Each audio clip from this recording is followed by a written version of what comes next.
Hello, beloved friends.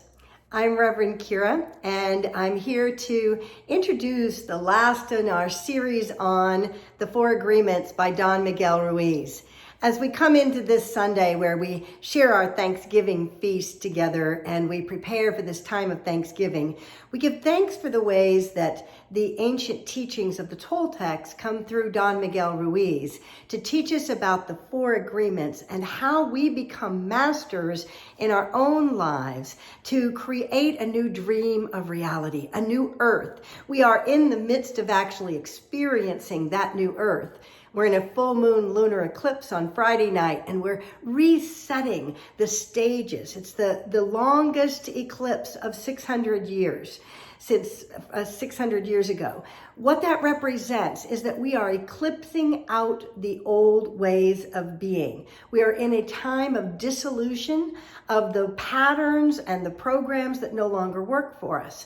And what we're choosing is to make new agreements with ourselves, with being fully who we're here to be, to do the things that would create a world that is in harmony and right side up, that recognizes the things of greatest value in our lives and living in alignment with those things. These agreements that we've been studying began with the idea of be impeccable with your word. And your word is the creative energy of the universe. It is the flow with which the logos in Christianity, as we would teach it, and the Christ consciousness brings to form that which is known as a divine idea, as the highest expression of the universal consciousness that is always flowing and available to us. How we choose to perceive, receive, and then transmit that energy is where our impeccability with a higher vision of our lives, of our world, of the creative flow of the universe comes forth by being impeccable with our word. And then the second one is to don't take things personally. Oh boy, yes, we feel ourselves as personal on this planet and our actions having personal ramifications. But the first place that happens is within ourselves.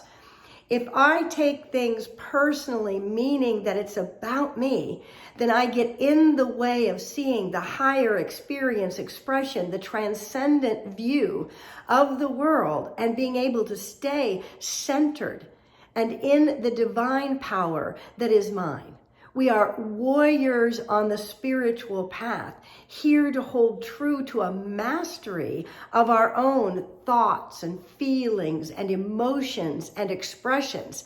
And when we are true to all of that, we don't take things personally. We perceive all the different perspectives, and we are willing to look at ourselves. Charles Fillmore, our co-founder in Unity, says self-observation is the prelude to Christ consciousness. We are opening ourselves to the Christ awareness, and when we are not taking things personally, we can stay in the Christ consciousness rather than in the ego consciousness. And we all know that this is a thing that sets us forth in freedom. And the third agreement that we're choosing as the new agreement we're agreeing to was the one that we studied last week. And that was to don't make assumptions. Oh gosh, how many assumptions do we make? We think we know, and when we don't know, and we act like we know, and we assume that someone else is thinking like we are, or has the same belief system, when in fact they don't. There are as many belief systems as there are people on this planet because we each grow up individually in our world. And we've made agreement to all of these other social paradigms and belief systems and the parasites of our mind that keep us in a play of suffering. And as we're choosing to step aside by being impeccable, by not taking things personally, and then by not making assumptions about what is or isn't, we become curious, we become explorers, we create together in a new way. And that leads us to our fourth agreement that we're making this week. And that agreement is always do your best. It does not have anything to do with perfection, because there is no such thing.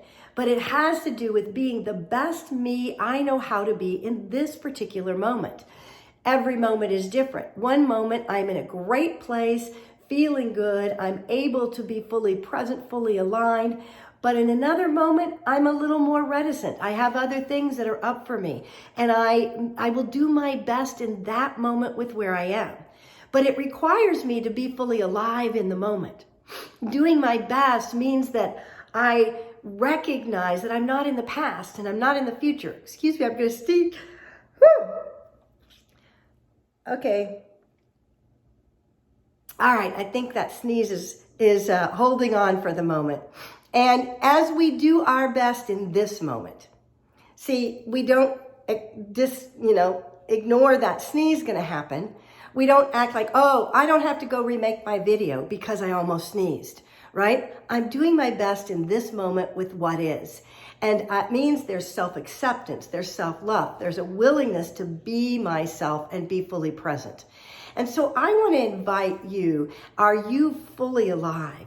Doing your best in using these agreements. See, the last one, always do your best, is one that then puts all the others into action.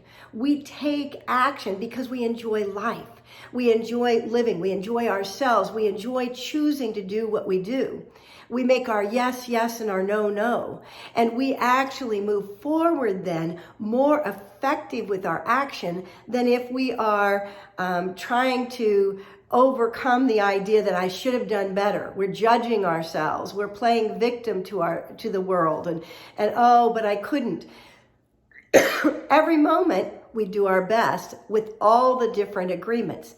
And that doesn't mean that we have them perfected. It means that we're practicing, we're doing better and better, we're doing our best in this moment. And if I falter, I pick myself back up and I go forward. You know, these masteries that are being presented are masteries of awareness, a mastery of awareness of who I am and willingness to be who I am, to live life fully in this now moment, to bring forth and give energy to the universe and back from the universe in the ways are for the highest good of myself and others.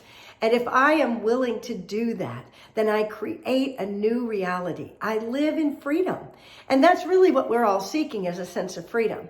So we're going to talk more about all of this on Sunday before we have our great Thanksgiving feast. We're having a potluck Thanksgiving feast, and I've heard some of the dishes that are coming. It's going to be fabulous. We all love to gather around food. So you can come and join us, bring something, or just bring yourself. We really want to have an opportunity to come together in community and celebrate with gratefulness and thanksgiving in our hearts. If you haven't put a word on our gratitude tree, then come and write a word of gratitude on the leaves, or send us a word on the Facebook page, on our Unity Community page, and let us know that you want to add this word to the tree, and we'll add it for you. Whatever way you're finding the place of gratitude in your heart, you're living up to the higher agreements of your life. Just say thank you. Thank you to yourself for being who you are. Thank you for showing up in the world at a time of such transformation. And let us empower ourselves and one another to be the greatest selves that we can be. To know that we already are that. And our job is to acknowledge and honor and celebrate that life that is alive in each one of us. I wish you a fabulous, fabulous week ahead, and a moment-by-moment experience of the magnificence of your own being. If you truly saw and knew all that you are, the power that you carry in your own being, to recognize the mastery that is within you, you would be in awe of yourself every single day. So let us be in awe of ourselves, the divine that flows through us, that creates this amazing experience, and in awe and gratitude for the wonder and magnificence of everyone that we see and this beautiful world we live and play in. God bless you, friends. I look forward to finishing up the 4 agreements with you and sharing this time of gratefulness and thanksgiving. God bless you. Have a great day.